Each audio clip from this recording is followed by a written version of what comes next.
selamat pagi. Perkenalkan, nama saya Lukas Lenokoten, mahasiswa agribisnis budidaya ternak unggas Kabupaten Mapi. Program studi yang saya ambil di sini agribisnis bidang minat penyuluh dan komunikasi peternakan. Saya akan membuat laporan praktik unit 2.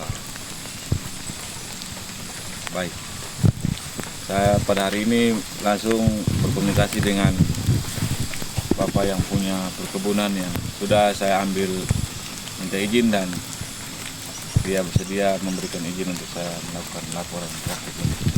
Selamat pagi, Pak. Selamat pagi. Saya mau wawancara Bapak, ada beberapa pertanyaan yang akan saya sampaikan. Mohon Bapak menjawab secara real sesuai dengan lapangan yang ada. Baik, siap. Sayur apa saja yang Bapak tanam selama ini?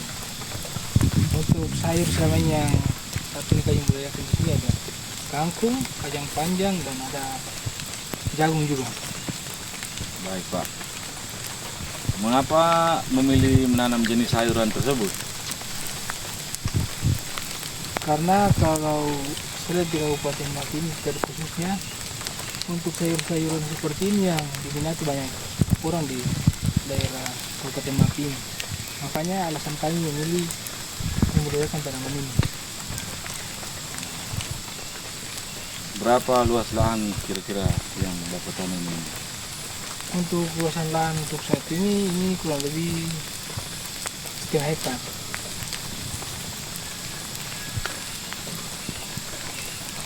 Apa jenis sayuran yang ditanam berbeda-beda tiap musim? Untuk saat ini belum, masih ini yang kami tanam dulu karena ini masih baru bagi kami. Dari mana Bapak memperoleh bibit sayuran yang untuk Bapak tanam? Untuk bibit saat ini kami dapatkan itu di kios-kios tani yang terdekat. Berapa biaya benih untuk satu musim tanam?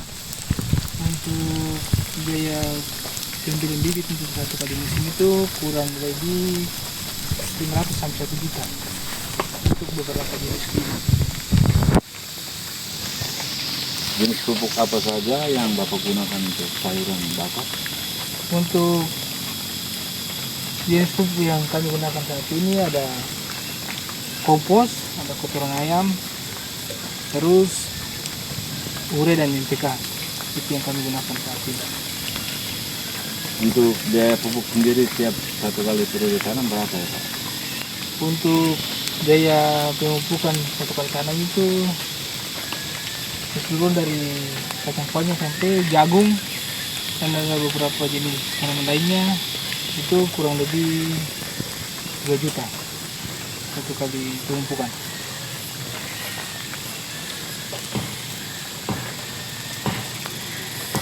Berapa jumlah hasil panen dalam satu musim, Pak? Kalau saat ini jumlah hasil produksi tanaman kami ini untuk saat ini kurang lebih 6 sampai 7 juta per musim. Kemana hasil panen sayur yang Bapak jual? Di pasar. Di pasar ya. Berapa harga rata-rata di Kabupaten Mapi ini sayuran? Untuk satuan harga di Kabupaten Mapi ini, satu untuk khususnya kacang panjang, kangkung, biasanya terikat itu harga realnya itu 10.000. Namun ketika sayur lagi susah atau langka, itu biasanya itu ikatannya kecil dan itu harganya 10.000. Berarti harganya tetap cuma dia punya Ikatan saja yang berubah-ubah. Baik. Apakah pernah mengalami kerugian saat budidaya sayuran ini? Kalau kerugian pernah mengalami, apalagi ketika musim curah hujan yang tinggi, seperti saat ini curah hujan yang cukup tinggi ini, sayur-sayuran banyak yang, jadi kita lihat itu kangkung-kangkung banyak yang kerdil, banyak yang kecil dan jarang-jarang, itu akibat dari curah hujan yang cukup tinggi. Nah, dalam setahun Bapak kira-kira berapa kali panen ini? Kangkung, kacang, dan tanaman-tanaman yang lain. Untuk dalam satu tahun kadang-kadang tidak menentu Pak. Kadang-kadang kalau musim pertama itu untuk kacang panjang biasa sampai 6 sampai 7 kali panen dalam satu musim. Untuk kangkung ini kadang-kadang 2 sampai 3 kali panen. Apa rencana Bapak Ibu ke depan untuk mengembangkan usaha sayurannya? Apakah mau dikembangkan lagi atau Untuk pengembangan ke depannya, untuk rencananya kita penambah luasan dengan kita membuat persemen tersendiri untuk pembuatan persemen bibit. Karena ketika musim hujan seperti ini, kadang-kadang bibit ini banyak mati seperti tomat yang ada di sana itu tidak mengalami penyakit karena curah hujan yang cukup tinggi. Jadi ke depan itu kita mungkin bisa membuat greenhouse begitu. Ketika curah hujan tinggi itu tanaman tetap aman dan terlindungi. Terima kasih Pak, mungkin nanti saya bisa minta data-data nota-nota pembelian pupuk atau bibit sayur yang harus Bapak siapkan untuk sana. Oh siap, bisa. Terima kasih. Baik, perkebunan sayur ini selamat pagi dan selamat beraktivitas.